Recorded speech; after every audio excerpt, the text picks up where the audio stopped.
The big day had arrived for us to leave San Diego and head to the Middle East. And the first 7 days of the transit were spent doing an exercise designed to increase our capability to defend ourselves. And we were doing this exercise with 2 other ships, USS Harry W. Hill, USS Gary. The Admiral was embarked on Harry W. Hill conducting the exercise. And the plan was for the exercise to be over the following Friday afternoon at 5 p.m., at which point we were to enter Pearl Harbor and spend the night on Waikiki Beach. The way we enter port in the Navy is by the data rank of the senior officer on each ship.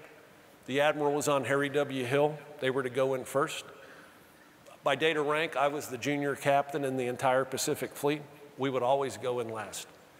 Well, instead of being over at 5 p.m. the following Friday afternoon, the exercise was unexpectedly over at 9 a.m. that morning.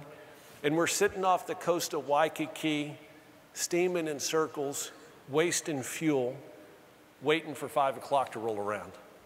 And through my binoculars, I could see tourists on the beach in Waikiki drinking Bloody Marys and Mai Tais. And I'm thinking, this is stupid. What are we doing out here when we could be there? So I called the captain of the Harry W. Hill. Why don't you ask the Admiral to go in early? He said, I can't. I've got an engineering problem. I can only fix it at sea.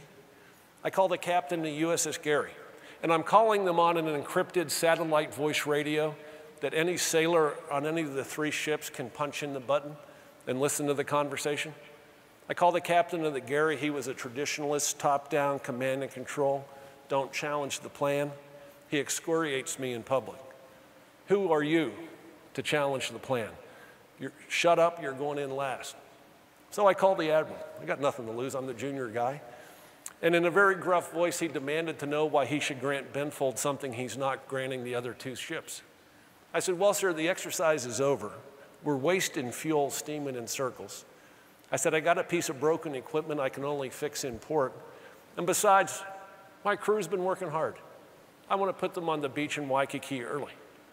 To my utter amazement, he said, permission granted. Now, I was 2 decks above my operations center where 30 sailors were on watch. When he said permission granted, I could hear cheering through 2 decks of steel.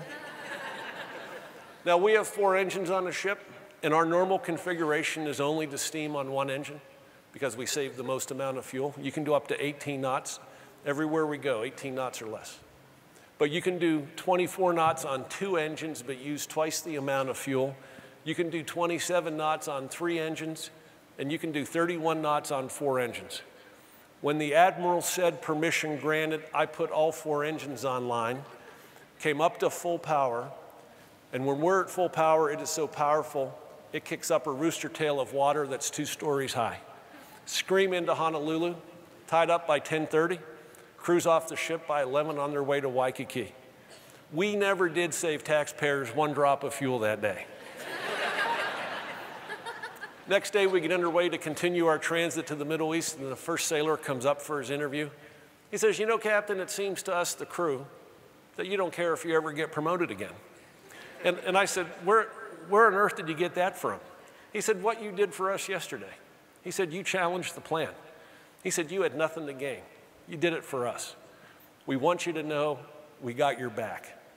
And that was the day that the crew started to trust.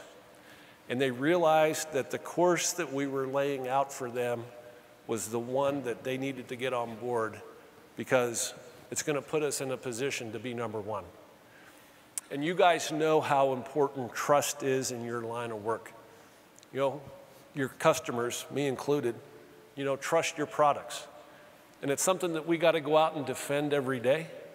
And it's something that if we can develop that trust, you know, among our teams, that's also the foundation upon which great things happen. People collaborate better. They work together better as a team. You know, also that you can put yourselves in a position to control your own destiny. And that's all I wanted for my crew, was to be the leader in our industry.